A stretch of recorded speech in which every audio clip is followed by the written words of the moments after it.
வணக்கம்.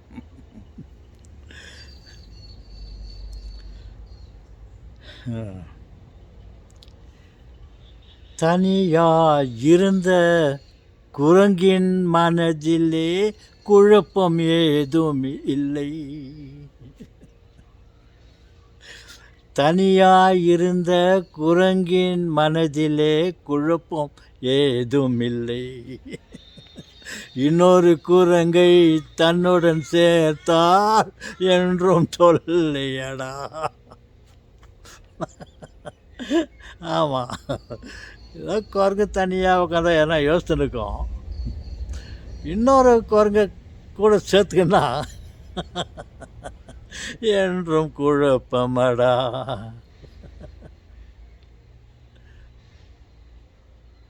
வணக்கம்.